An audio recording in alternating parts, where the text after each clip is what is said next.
2 जून 2025 की शाम 5 बजे पाकिस्तान की राजधानी इस्लामाबाद सेक्टर G13 एक सीसीटीवी ने ऐसी फुटेज को कैद किया जो सिर्फ रोंगटे खड़े नहीं कर देती बल्कि इंसानियत को शर्मसार हो जाती है। उस शाम सना यूसुफ अपने घर पर थी, एक 17 साल की सोशल मीडिया इन्फ्लुएंसर जिसकी हंसी और मासूमियत पाकिस्तानियों की लाखों लड़कियों की आवाज़ बन चुकी थी। लेकिन उसी शाम एक लड़का उमर हयात जिसने उसे पहले कई बार परेशान किया था। सना की माँ सामने की दुकान गई थी। सामने की दुकान रहने के कारण दरवाज़ा खुला छोड़ गई थी। यही मौका था जिसका उमर कई दिनों से इंतज़ार कर रहा था और उस घर में घुस जाता है। सना की बुआ हॉल में बैठी होती है। उमर पूछता है सना किधर है। बुआ बताती है सना अपने कमरे में ऊपर में है। बुआ ने समझा कि कोई दोस्त होगा, लेकिन कुछ ही मिनटों बाद 2 गोलियों की आवाज़ आई और सना की बुआ दौड़ी सना के कमरे तक पहुंचती और सब कुछ बदल सा गया था। सना की बुआ ऊपर पहुंचती है।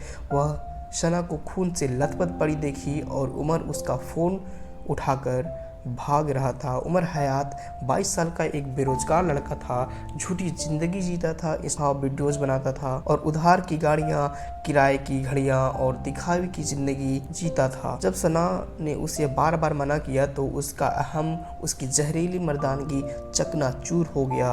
उसे लगता था कि ना कहने का हक सिर्फ लड़कों को होता है, लड़कियों तो सिर्फ हाँ कहने के लिए होती है, और यही सोच उसकी कातिल बना गई उसे। इस स्ट्रेटेजी और इस क्राइम के बाद पाकिस्तान ही नहीं पर पूरी दुनिया की मीडिया में ये केस छा गया। पर सबसे ज्यादा तकलीफ तब हुई जब सोशल मीडिया पर कई लोगों ने इस मर्डर को जस्टिफाई किया। She deserve it, finally some killing. क्या एक लड़की का अपना फैशन फॉलो करना इतनी बड़ी गुनाह हो सकती है कि उसकी कीमत अपनी जान से चुकानी पड़ी? सना सिर्फ एक इन्फ्लुएंसर ही नहीं, वो चित्राल की सांस्कृतिक और महिलाओं की उम्मीद और सोशल मीडिया की एक मासूम आवाज़ थी। उसकी वीडियो ऑकवर्ड नहीं हुआ करता था। कभी भी आप अपनी माँ और बहन के साथ उसकी वीडियोस और पोस्ट देख करके आप इंजॉय कर सकते थे। सना का 17वां बर्थडे था और खुशियों से भरा दिन था और 4 दिन के बाद वो शौक और आंसू में डूब गया था। ये कोई एक्सपेक्ट नहीं किया था कि सना के साथ इतनी बड़ी हादसा हो जाएगी। एक लड़की जो हंसती थी, जो ज़िंदगी से प्यार करती थी, वो सिर्फ यादें बनकर रह गई। उमर किराए की गाड़ियाँ लेकर और कर्ज से सना के लिए महंगी गिफ्ट लेकर सना के घर पहुंचा, लेकिन सना ने उसकी गिफ्ट लेने से इनकार कर दिया और बोला तुम यहाँ से चले जाओ, जिसके कारण उमर हयात ने इससे बर्दाश्त नहीं कर पाया और उमर हयात इसे बदले की आग में जलने लगा।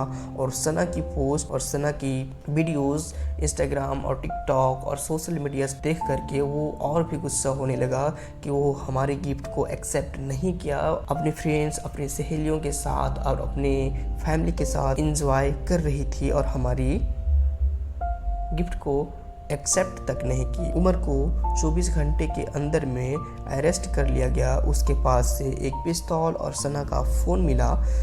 पुलिस ने इस केस को पर्सनल रिजेक्शन के कारण आधारित बताया, पर सवाल यह नहीं कि उमर ने क्यों मारा, सवाल यह है कि उमर को ऐसे सोचने की हिम्मत कैसे मिली। उमर हयात का चेहरा भले ही मासूम दिखता था, लेकिन उसका जहन जहरीला था। वह पिता की चौथी बीवी से हुआ एक लौता बेटा था। माँ की मौत और पिता की बेरुखी के कारण उसके अंदर ही अंदर उसे खोखलापन भर दिया, जिससे वह झूठी शो ऑफ से भरने की कोशिश करता था। उसका पैसा कुछ भी नहीं था, ना ही कोई बिजनेस था, ना ही कोई काम धंधे थे। दिन भर सोशल मीडिया पर झूठी लाइव दिखाना, वीडियोस पोस्ट करना, यही उसका असली काम और असली ज़िंदगी थी।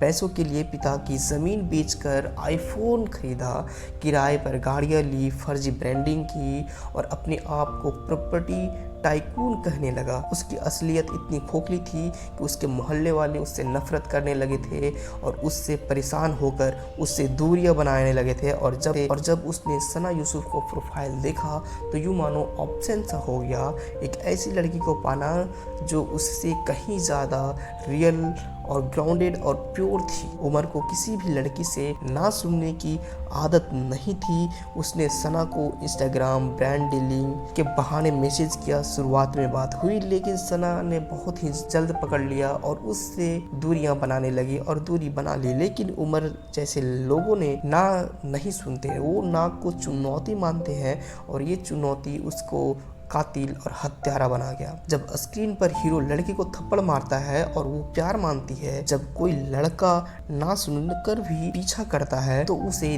दीवानगी कहा जाता है। तब ऐसे एक उमर पैदा होते हैं। सना अब हमारे बीच में नहीं है, पर अगर उसकी कहानी से एक लड़की की आवाज़ बुलंद कर पाई या एक लड़का ना का मतलब ना समझ गया तो शायद सना का आवाज़ बेकार नहीं गया। अगर आप इसी तरह की वीडियोस और स्टोरीज और क्राइम स्टोरीज और कहानियाँ सुनने में दिलचस्प रखते हैं तो हमारे चैनल को सब्सक्राइब ज़रूर करें और कमेंट ज़रूर करें। अगली क्राइम स्टोरी लेकर के आते हैं बहुत जल्द ही। तब तक के लिए जय हिंद, जय भारत।